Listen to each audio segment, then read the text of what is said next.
Can I be very honest with you? I am against sales as a whole. We didn't have a sales strategy. We didn't message people. We didn't email people. We let people know through our social media.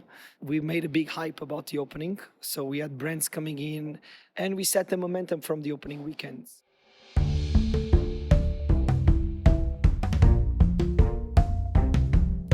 From MIFM, I'm Chirag, and you're listening to a special summer season of Tales of the Trade. This season, we're telling you the tales of 3 startups and the ideas they're bringing to life. 2 is company, 3 is a crowd, but 4, it's an absolute party. Crank is the popular indoor cycling boutique studio taking the city by storm. Classes filled with euphoric members flocking to the studio because of crackerjack word of mouth. And so we sat down to trace the journey of how a former IT professional forged ahead with what he believes is the new age of indoor cycling. So pull up a chair and join our conversation with Nuno Costa Fernandes, one of the founders of Crank, who takes us on this wild ride of how they're transforming a mere workout into a party on a bike.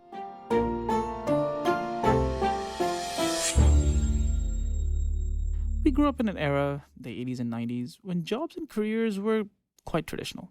If you weren't an engineer, a doctor, an accountant, a lawyer, you'd raise an eyebrow or two.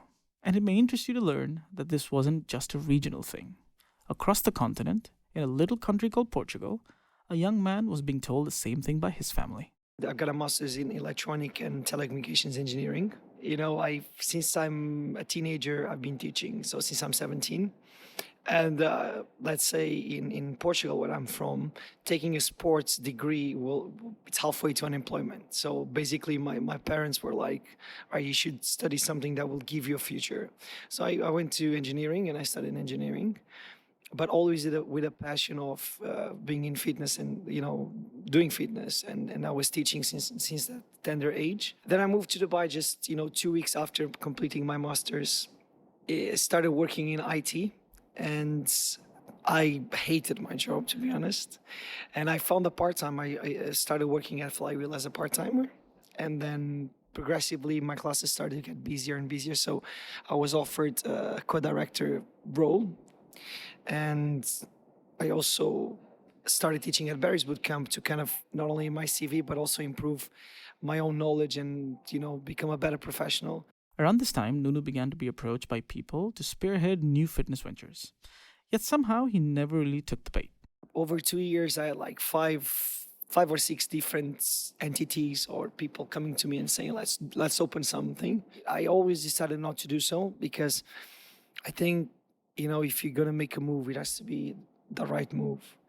And when my friends, so Ken, Sami, and Kurush approached me, I had full trust on them. I knew them, and obviously I knew that they will be highly involved in the business. And I think in Dubai, that's something very important. If you own a place, you need to be involved in it. Because, end of the day, 4 brains thinking about something is better than just one person thinking about something. So I wanted to open something with people that will be obviously worried about the place, but not just an outsider trying to make the business work. We wanted to improve a little bit the image of indoor cycling in this market. Why was the image bad? If you go to someone who hasn't come to a latest indoor cycling facility, their image of indoor cycling is sitting on a bike in front of an instructor with tight clothes, not that appealing, and just being like pushing all the time. And that's not the point. It's not that appealing, you know what I mean? Indoor cycling these days is basically a party on a bike. You ride in the dark. Playlists cannot be repeated. We play the trendiest songs remixed, almost like going into a healthy night out where you can only drink water, obviously. But it's basically the instructor is no longer just an instructor. He's almost like a DJ. And so Nuno, Ken, Sami, and Karush got together and founded Crank in 2017. Despite him rejecting previous offers to set up his own thing, Nuno had already been hit by the entrepreneurial bug. And so when the opportunity did show up, his plan was pretty well defined. I personally had a clear view of how I wanted the studio. I always had the support from my partners. Say, whatever you want, whatever you like, we're going to try to make it happen. And for me, it was more the trust, was more knowing, These guys are here to create something unique. We're all on the same mindset. Obviously, they are better with, the interior, how the facility should look. And I was more into the kind of the experience downstairs based on my experience. And we complemented each other very well. And each one of us has a different area of expertise. For example, Sami is amazing with numbers and accounting and, forecasting everything, very methodic. Ken is very good on, the facility itself, what should be done better, what shouldn't be done better. And then Kurushi is very good on the IT part, helping on the back end. And I take care of the instructors and I'm obviously very supported by all the other instructors, everybody that we have in-house. What we decided to do was basically try to make the workout a complete immersive experience where the instructor is still the main person in the class, but then is backed up by this great set of LEDs that gives the class a certain visual that makes everybody very excited inside the class.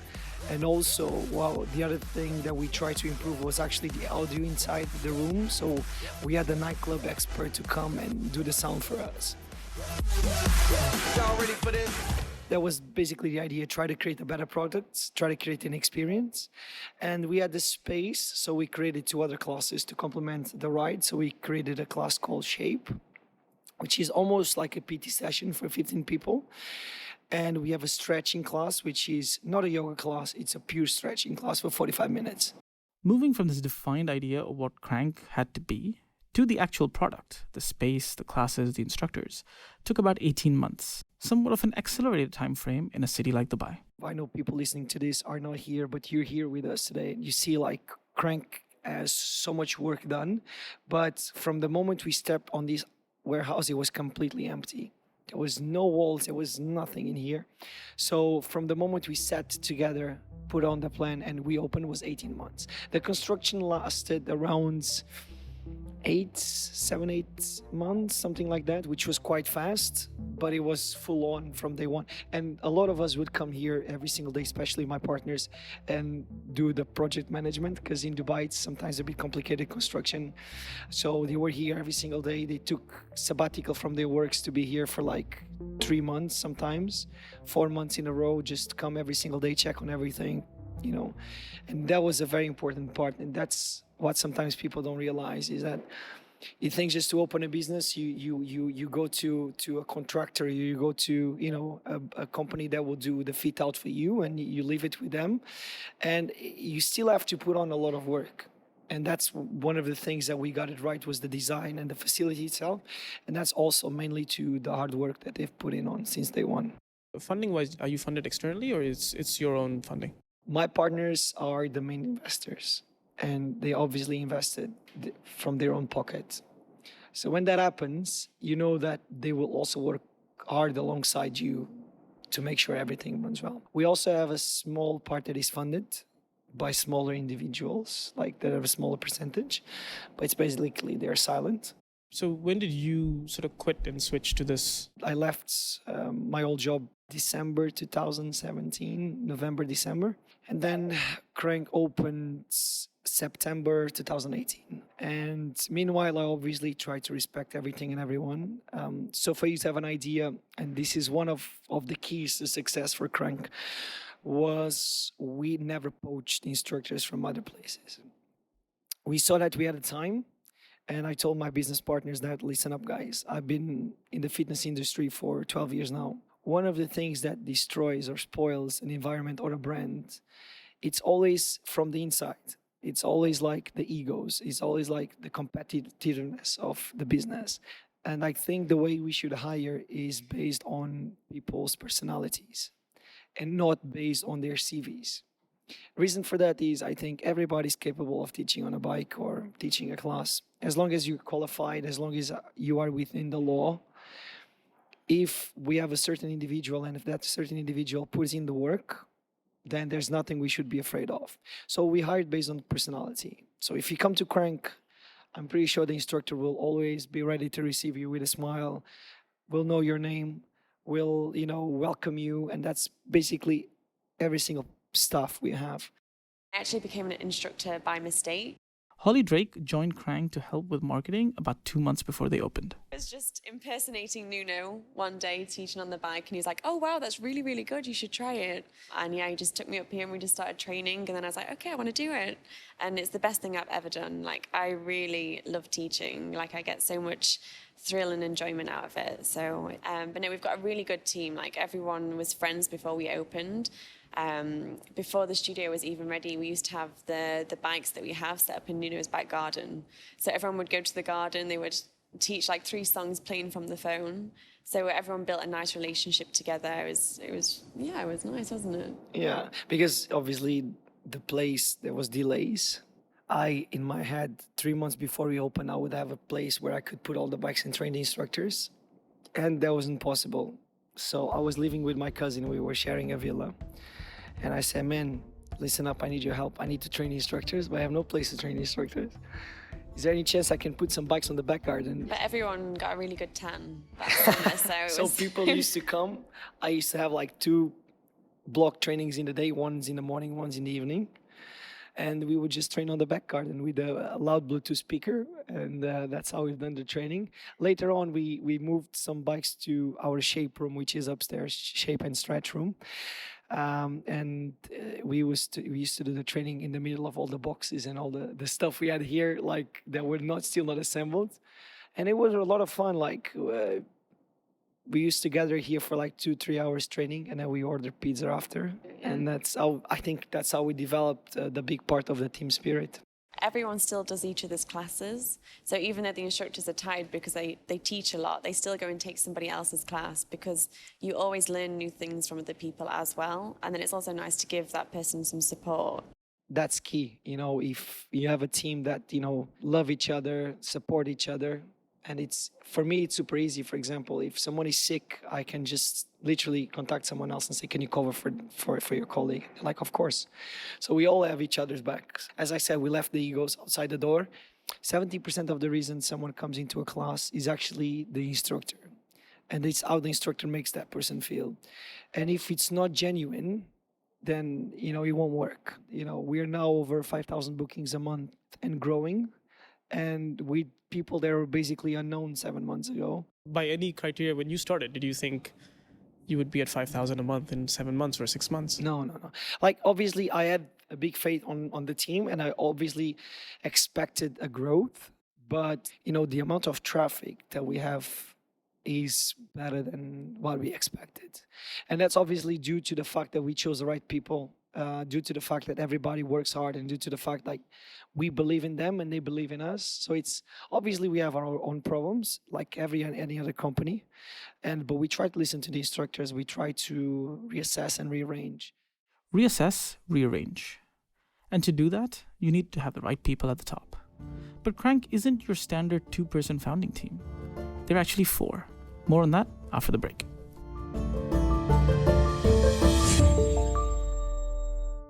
Support for the show comes from Declutter Me, a branded podcast in partnership with Amaya FM, talking about organizing and decluttering your life, with your host, Shalina Jokia. Hi, Chirag. So what's been your favorite episode? My favorite episode has to be the Swedish death cleaning episode. Yeah, not a lot of people may know what Swedish death cleaning is, though. No, they won't, and they'll have to listen to the podcast to find out more. But yeah, interesting topic and very relevant for families and friends. You can listen to Declutter Me in your favorite podcast player. You can listen to it in the same one you're listening to this ad right now, as well as in streaming apps like Spotify and Angami. For more information, visit declutterme.com/podcast.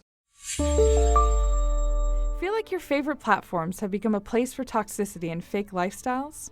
We invite you to listen to CSR of One, a podcast that explores the proactive side of social media. In a world full of selfies, we challenge you to do more. Do something. Help someone. Use your place in the world for those who don't have a voice. The first season of CSR of One is now live wherever you get your podcasts. Welcome back. You're listening to Tales of the Trade and the story behind Crank.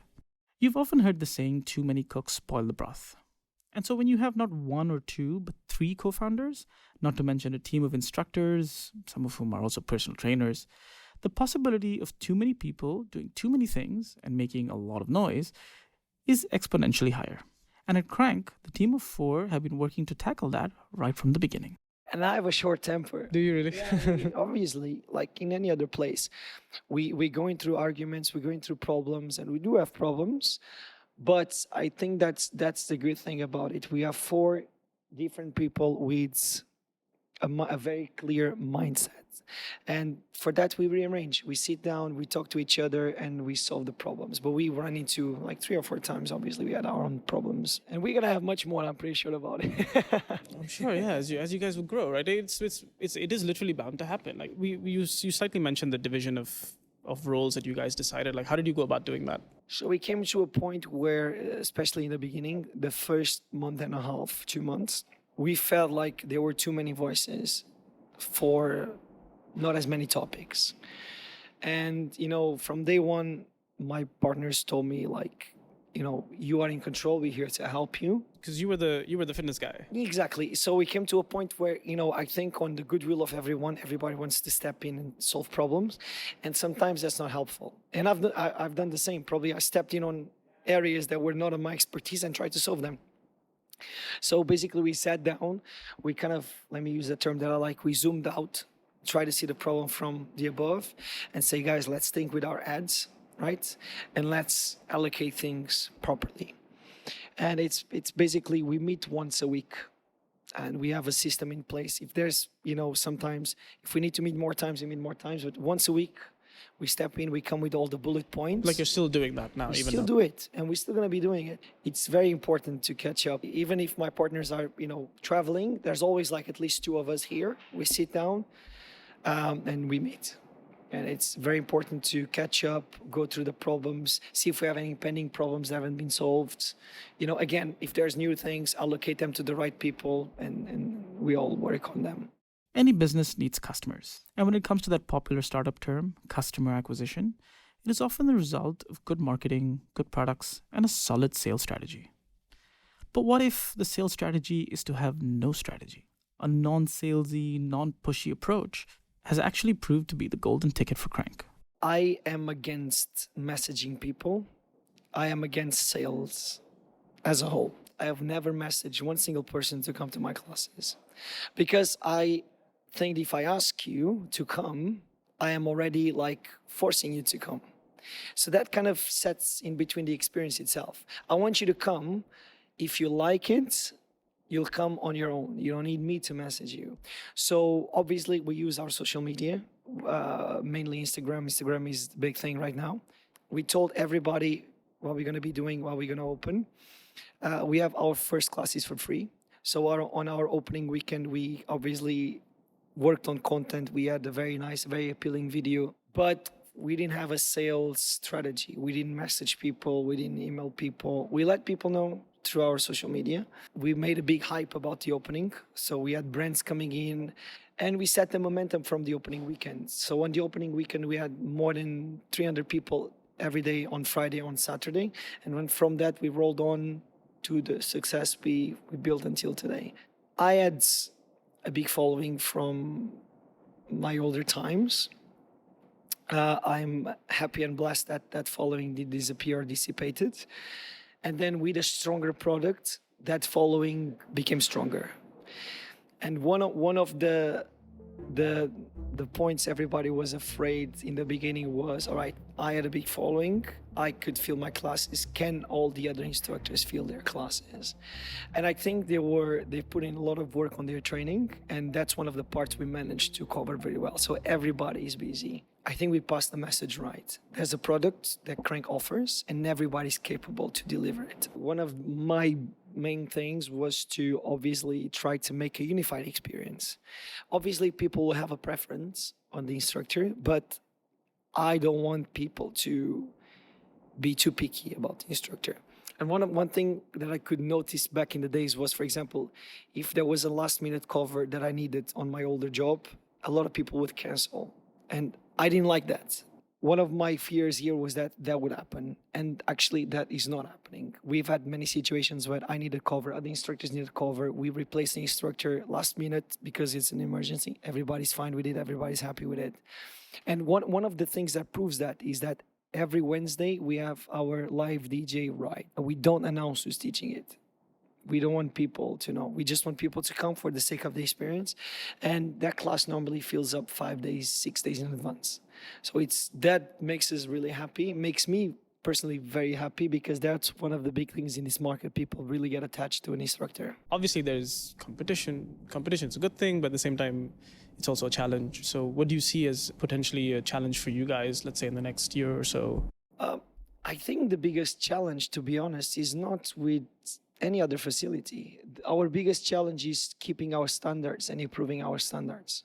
Looking inside, looking at what we are doing, and improve our processes, improving what we're doing internally. So when the client comes in, always feels, a fresh and friendly environment. That's the bigger challenge. To be honest, and this is how I've been thinking all my life professionally, like, if you work hard, if you believe in yourself, obviously always having a lot of humbleness in it, but if you work within what you're doing and you try to listen to the feedback that, in this case, customers bring to you, and take it on the good side, you're always going to be all right. Obviously, there are many facilities that will be opening in the future. I'm pretty sure about that.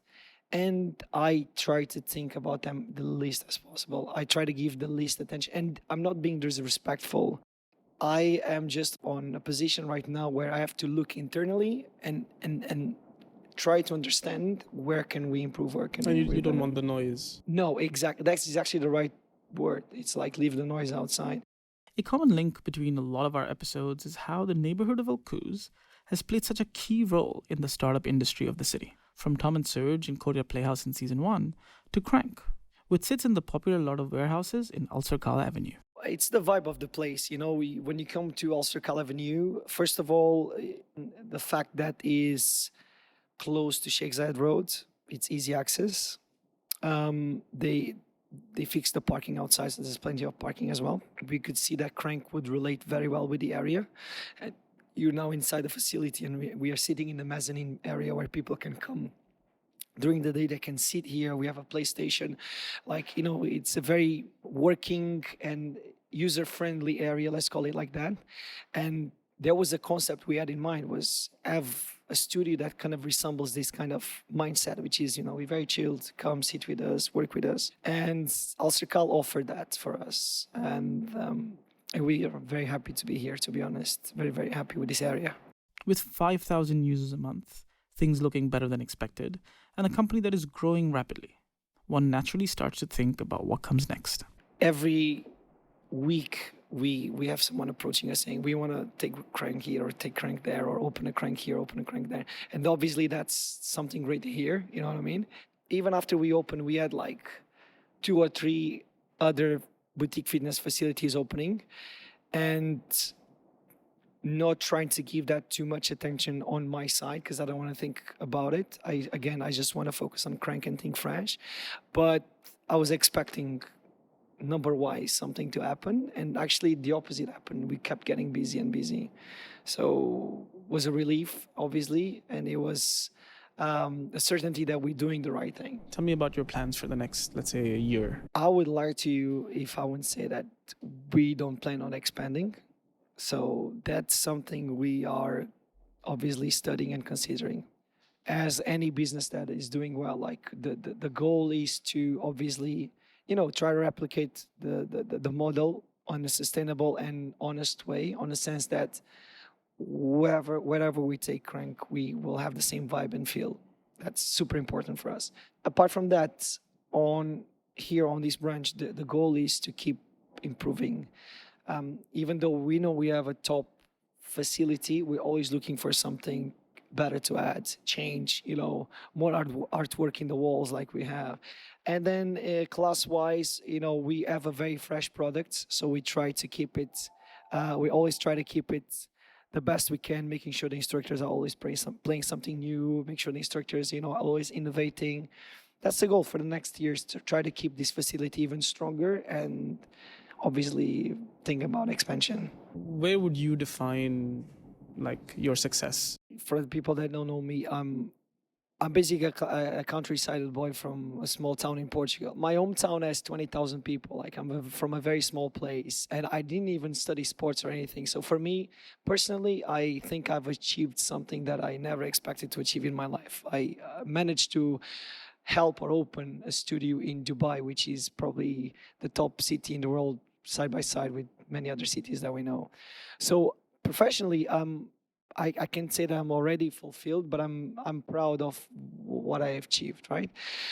But personally, for me, if we could sit down in 5 years from now, and there's like 4 or 5 cranks opened, not in Dubai but worldwide, that will make me really proud. You've been listening to Tales of the Trade from Amaya FM with me, Chirag Desai. Our producer is Gaia. Our intern is Abhishek Venkatasubramanian. Original music for the show was composed by Rainer Erlings. On our next episode, a startup working to recalibrate the logistics industry in the UAE. You guys did this for about 8 months. You're not happy with the product, and so you decided to pull the plug? Pull the plug on the outsourcing model, and then start looking at... Start doing this in-house, actually. Get a team together, get a good CTO, and start building a team around it. You can find out more information about our show by visiting our website, that's talesofthe.trade, and you can also follow us on social media. We'll see you next week.